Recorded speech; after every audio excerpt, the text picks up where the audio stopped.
राम राम जी। आत्म मंथन में आपका स्वागत है। आज मैं आपको फिर से ग्रहण के बारे में बताने वाली हूँ। अब आपको आज बताऊंगी कि किन किन राशियों पे कैसा कैसा प्रभाव है। थोड़ा सा आपको मैं इस चीज़ का इंट्रोडक्शन दे देती हूँ कि एक्चुअल में किस किस कारण से किस किस तरह की हमें प्रॉब्लम्स होने वाली हैं। असल में आषाढ़ माह में है ये ग्रहण, तो उसके कारण क्या होगा, पानी को लेके समस्या रहेगी। वाटर कुछ ना कुछ बेस बनेगा जहाँ से कोई ना कोई नुकसान होगा या आपको उसके संबंधित कोई ना कोई परेशानियाँ होनी संभावित हैं। ठीक है। उसके बाद ये संडे वाले दिन है, तो संडे वाले दिन ये ग्रहण होने के कारण काफ़ी चीज़ों के अंदर महंगाई बढ़ जाएगी। जैसे खाद्य पदार्थ हो गए, सब्जियां हो गई, खाने पीने के लिए हो गया, और उसके बाद गेहूं हो गई, और उसके बाद धान हो गया, चावल हो गई, मूंग हो गई, इन सब के अंदर जो है तेज़ी आएगी। उसके बाद जो ग्रहण का नक्षत्र है वो मैंने आपको कल बताया था कि मृगशिरा में स्टार्ट होगा और आद्रा में ख़त्म होगा। तो जो तेल वगैरह होते हैं उन लोगों के अंदर, तेल हो गया, घी हो गया, उन चीज़ों के अंदर भी आपको देखना पड़ेगा कि सब चीज़ें महंगी हो रही हैं। तो ये सब चीज़ें भी आपको कॉस्टली होती हुई दिखाई देंगी। उसके बाद कुछ अशांति, आगजनी, और उसके बाद चोरों का भय। अपना चीज़ों का आप सामान जो है संभाल कर रखें, क्योंकि इस टाइम पे जो इस तरह का हालात होते हैं तो उसके अंदर कुछ ना कुछ ऐसे जो तत्व होते हैं वो ज़्यादा अपना फ़ायदा उठा लेते हैं इस समय के अंदर। आप इस चीज़ का ध्यान रखते रहना कि ये चीज़ें आपको ज़्यादा प्रॉब्लम ना करें। और कल मैं एक बताते बताते ही रुक गई। नारियल मैंने बोला, लेकिन मैंने नारियल का पूरा उपाय नहीं आपको बताया। ठीक है, कि एक नारियल जो लेकर आना है उसका करना क्या है, जो घर पे बताया था, तो उसको दोबारा से बता देती हूँ, रिपीट कर देती हूँ। एक आप नारियल लाएंगे, जो हम माता रानी को जटा वाला जो नारियल रखते हैं ना, वो वाला, वो सूखा वाला सर से वारने के लिए तो मैंने अलग बताया है। इसको आप घर पे लेकर आएंगे। ग्रहण के टाइम आप मंदिर में ही उसको पहले से ही रख देना। ठीक है। उसके बाद घर का जो भी हेड होगा, बड़ा होगा, लेडीज़ नहीं करेंगी ये काम, तो आप जेंट्स को बोल देना। तो वो क्या करेंगे कि उसको छील लेंगे। उसके बाद ग्रहण ओवर हो गया, सब हो गया, पहले उसके ऊपर तुलसा पत्ता रख के ही आप वहाँ पे रखना। उसके बाद सारा नारियल छील कर और उसके बाद तोड़कर गिरी जो निकलेगी बीच में से, वो अपने इष्ट देव को, भोलेनाथ को, वो भोग लगवा लेना और सपरिवार सारे जने आप उसको खा लेना। ठीक है। उसके बाद मेन आपने जो अपनी राशि के अनुसार जो जो मैं आपको बताऊंगी कि ग्रहण कैसे कैसे आपके लिए क्या क्या लेकर आ रहा है, तो आप उसके अकॉर्डिंग करना। मगर ये मत सोचना उपाय जो ग्रहण के दौरान बताया जा रहा है, आटा, गेहूँ, ये दान करने के लिए चीज़ें, तो वो जो भी कुछ बताया गया है, पहले मैंने लास्ट वीडियो में बताया, मैं दोबारा रिपीट नहीं करूँगी उन चीज़ों को। जो भी मैंने चीज़ें उसके अंदर बता दी हैं, तो वो दान जो हम करते हैं उसार के साइड में रखना या करना, वो सारा ग्रहण काल में करना होता है। और एक साइड पे ही आपने जो दान भी करना है वो भी सामान आप एक साइड पे ही रख दें। ठीक है। तो जो सामान आपने साइड पे रखा है दान करने के लिए, उसको आप ग्रहण के बाद उठा के जिसको देना होगा वो आप उसको दे देंगे। वो मैं सारा आपको ऑलरेडी पहले बता चुकी हूँ।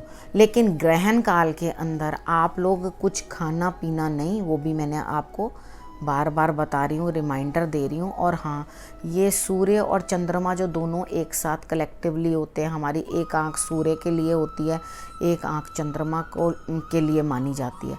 तो जब ये दोनों चीज़ें जो हैं, आँखें दोनों हमारी प्रभावित 101% होती हैं उसको देखने से, उसके अंदर से कुछ रश्मियाँ ऐसी निकलती हैं, नेगेटिविटी ऐसी निकलती है जो हमें अफेक्ट करती है।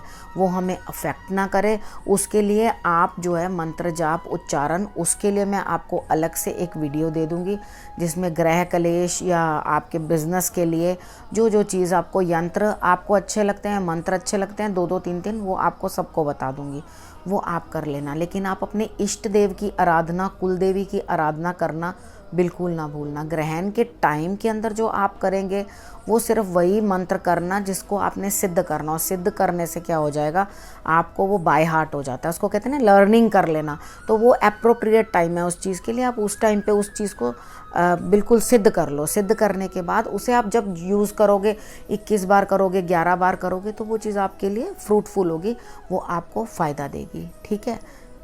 अब हम तुला राशि के बारे में बात कर लेते हैं। तुला राशि वालों के लिए 9th हाउस के अंदर ये ग्रहण जो है लग रहा है, तो उसके कारण क्या होगा कि आपके पिता को कुछ ना कुछ समस्या आएगी। आपने जो भी दान करना है वो आप धर्म स्थान में दान करना, अपने पिता के स्वास्थ्य का ध्यान रखना, और जो भी कोई खर्चा भी करने का हो तो वो आप धर्म स्थान की तरफ ही मुख करना, ठीक है। कुछ ना कुछ धार्मिक कार्यों के ऊपर ही खर्च करना, इधर उधर एक्सेस मनी बिल्कुल इधर उधर वेस्ट नहीं करना, क्योंकि आपकी स्थिति जो है टाइट है। काम करने के लिए उतना ही काम करना जितना आपसे हो सके। अननेसेसरीली इधर से पैसा उठा लिया, उधर से पैसा उठा लिया, इस पे इन्वेस्ट कर दूं, उन पे इन्वेस्ट कर दूं, तो कमर टूट जाएगी, ठीक है। उस चीज़ को इन्वेस्टमेंट बिल्कुल नहीं करो। इस स्थिति में जो है, अगर आपको नॉर्मल सी कहीं जॉब ही मिल जाती है ना, तो आप उसको ही कंटिन्यू कर लेना।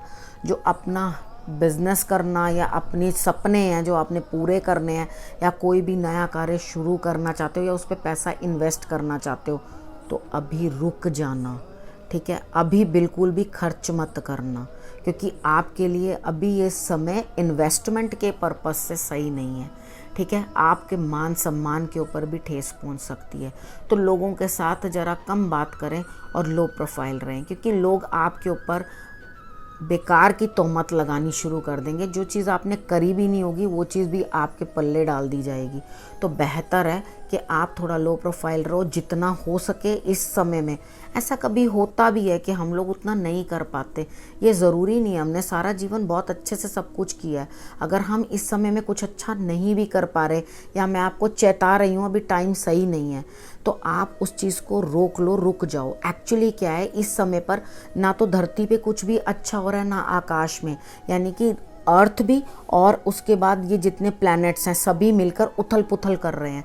इतनी उथल पुथल में लोग शादियां रचा लेते हैं, इतनी उथल पुथल के अंदर, इतने स्टार्स के डिस्टर्बेंस के अंदर लोग बिजनेस इस्टेब्लिश करने लग जाते हैं उस टाइम पे। तो मेरे हिसाब से ये सब चीज़ें थोड़े दिन के लिए अवॉइड कर देनी चाहिए। ये मेरी अपनी समझ है, ठीक है। ये मैं अपने तरीके के साथ आपको, अगर मैरिज भी करने के बारे में सोच रहे हैं तो अभी कम्प्लीटली रेस्ट करो।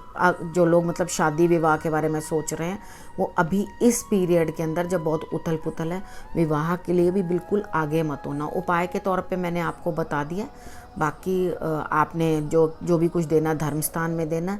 आप सूर्य की आराधना कर सकते हैं, उसको जल चढ़ा सकते हैं सूर्य को, और उसके बाद आप लक्ष्मी की आराधना भी करना ना भूलें, वो आप ज़रूर करें, ठीक है। उससे भी आपको लाभ होगा। अब हम वृश्चिक राशि के बारे में बात कर लेते हैं। वृश्चिक राशि वालों को मेरी खास हिदायत, 8th हाउस के अंदर ग्रहण लग रहा है। गुप्त शत्रु, गुप्त परेशानियां, गुप्त रोग, और कोई ना कोई ऐसी प्रॉब्लम जो पता भी ना चले, धोखा, कुछ ना कुछ मेडिसिन के थ्रू, या तो एक्सपायर मेडिसिन, बिना डॉक्टर के परमिशन के पूछ मत खाना, ठीक है। वो दवाई जो आपने लेनी है वो आप डॉक्टर से पूछ लेना, किसी अनजान आदमी से कुछ भी मत खाना, ठीक है। क्योंकि ये पोर्शन जो है पूरा का पूरा अफेक्टेड रहेगा। आपके कुछ भी खाने से कुछ भी परेशानी आपको हो सकती है। अपने स्वास्थ्य का ध्यान रखें, कोई भी बड़ा कार्य ना करें, लेकिन हाँ कहीं ना कहीं से आपको धन प्राप्ति होगी। अगर आप खाना ठीक से खाएं, खाते हुए कुछ अटक गया, दिक्कत हो गई, उस चीज़ का भी आप ध्यान रखें। यानी कि कुछ भी स्वॉलो करने में कोई ना कोई परेशानी, कुछ गलत स्वॉलो कर जाने के कारण भी दिक्कत हो सकती है। तो अगर आप ठीक ठाक रहेंगे तभी तो आप लाभ ले पाएंगे। इस समय में लाभ हो रहा है, डिसहार्टन मत होना किसी भी चीज़ के लिए, आपको लाभ होगा। पहले अपनी हेल्थ सही रहेगी तो ही तो कहीं ना कहीं से लाभ होता हुआ दिखाई देगा ना। तो आपको लाभ होना निश्चित है, लेकिन सबसे पहले अपनी हेल्थ का आप ध्यान रखें। आपके मान सम्मान में पैसे की लाभ हो जाएगा ना, कहीं से अंडर द टेबल पेमेंट आ जाएगी, लेकिन आपके मान सम्मान को क्षति पहुंचेगी। तो आप कुछ ना कुछ गलत कार्य, किसी के ऊपर विश्वास करना, कोई नया प्रोजेक्ट शुरू करना, कोई घर बनाना या कुछ भी करना, इस तरह का कोई भी नया काम जो है इस समय पे शुरू ना करें। आपको वैसे ही कहीं ना कहीं से कुछ ना कुछ लाभ हो जाएगा, लेकिन आप अपनी हेल्थ का विशेष ध्यान रखें। मैं बार बार आप लोगों को बता रही हूँ, आप लोगों के लिए हनुमान जी की आराधना बहुत ज़रूरी है। हनुमान जी की आराधना, बजरंग बाण का पाठ करें, सूर्य को भी आप जल चढ़ाएं। अगर आप बाकी सूर्य की आराधना के लिए बाकी 12 नाम उनके या हनुमान अष्टक का आप पाठ कर लेते हो, आपके लिए वो भी बहुत अच्छा है।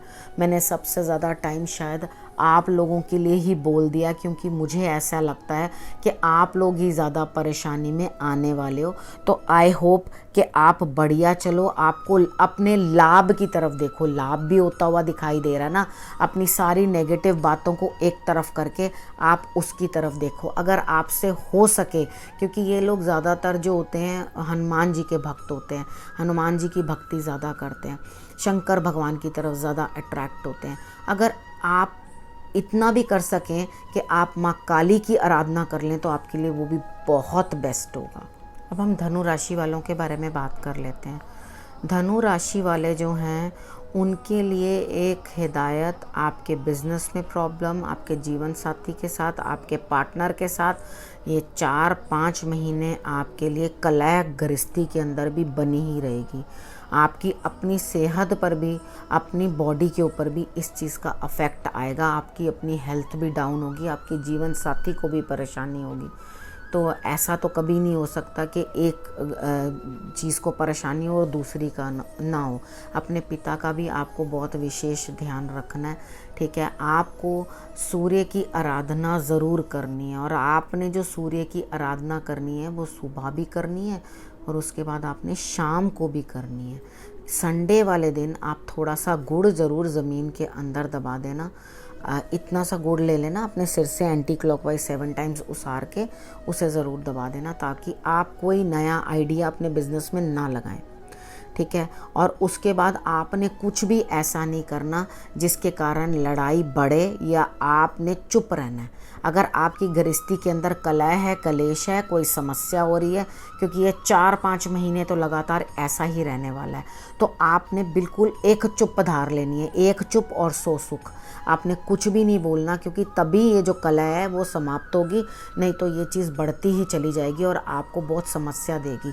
बिजनेस वेंचर्स में भी नई नई चीज़ें कुछ भी मत करना। आपके नी के अंदर कुछ ना कुछ जो घुटने होते हैं उनके अंदर कुछ ना कुछ प्रॉब्लम आ सकती है, कोई ना कोई दिक्कत, आपको हेल्थ इशू जो है वो वहाँ हो सकती है।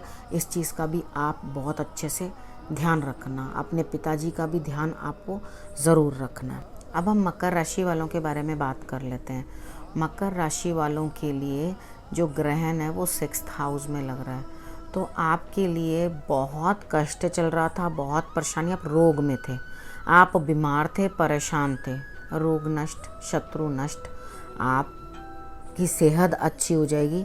आपको जितनी परेशानी चल रही थी वो सब सेटल होती हुई दिखाई देती है, ठीक है। आप जो हैं अपना आगे बढ़िए, तरक्की करिए और इस समय का आप लाभ उठाइए। आपको खुद को अच्छा लगेगा कि मैं पूरी तरह से स्वस्थ हो गई हूँ। और जितने भी डिस्प्यूट्स वगैरह किसी के साथ अगर आपके रहे भी हैं तो आप उस चीज़ का ध्यान रखें, लेकिन आप मेहनत करके अपने काम की तरफ बढ़ें, ठीक है। अब कुछ ना कुछ आपको इस तरह की इंट्यूशंस होने लग जाएंगी, तो आप उन चीज़ों की तरफ ज़्यादा ध्यान ना दें।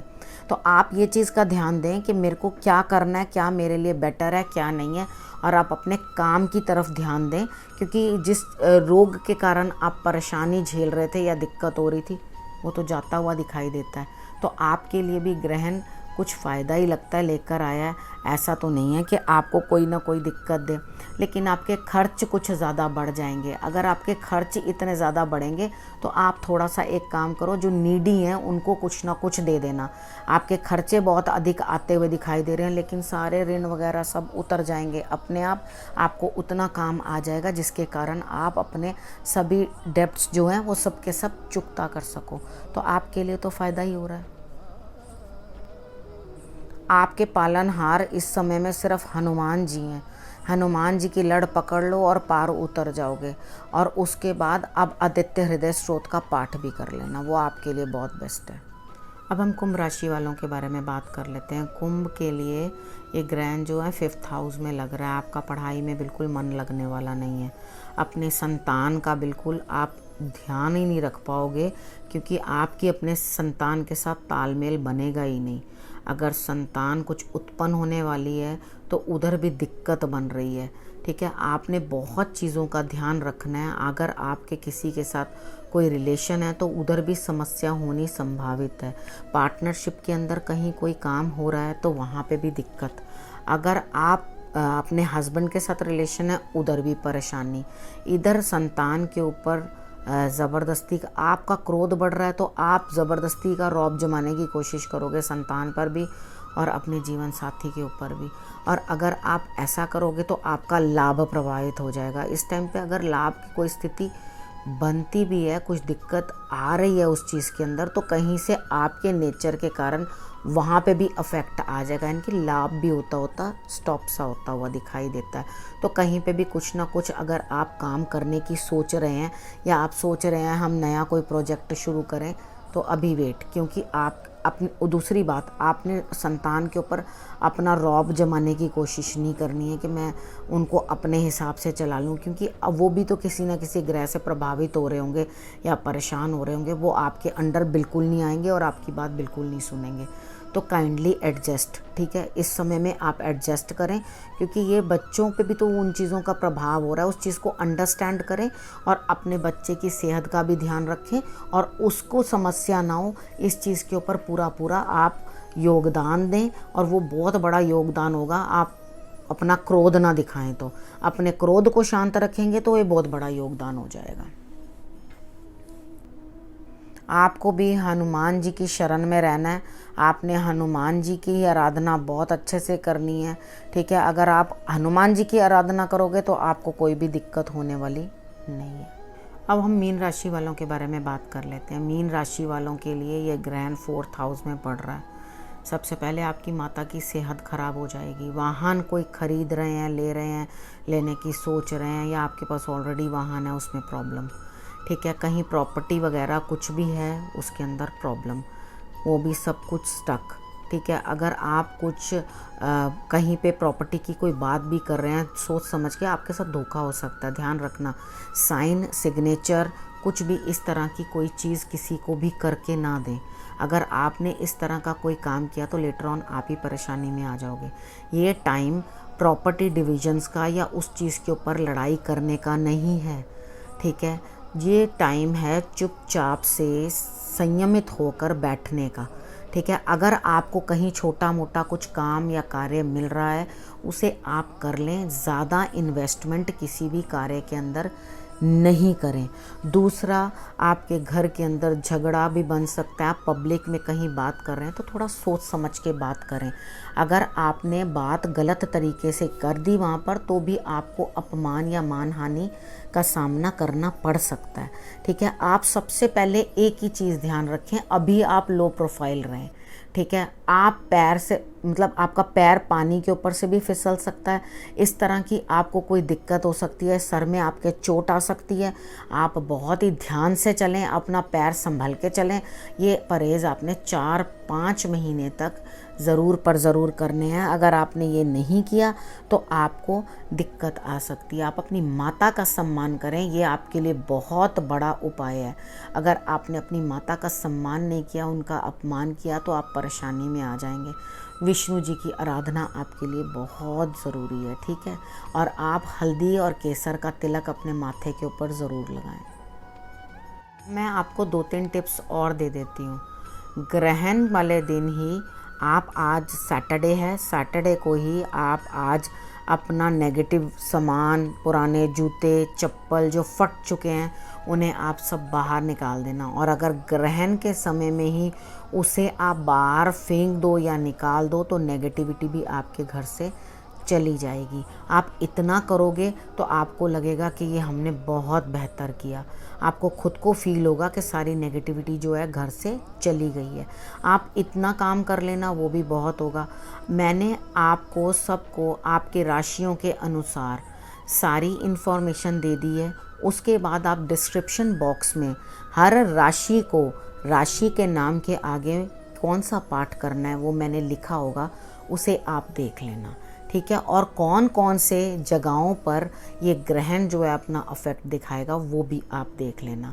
आप सबसे अनुरोध मेरा हर एक राशि वाले से कि आप लोग अपने हाथों से अपने घर के अंदर पश्चिम हिस्से की सफाई कर दें। वो आज ही कर दें, शनिवार वाले दिन, ठीक है।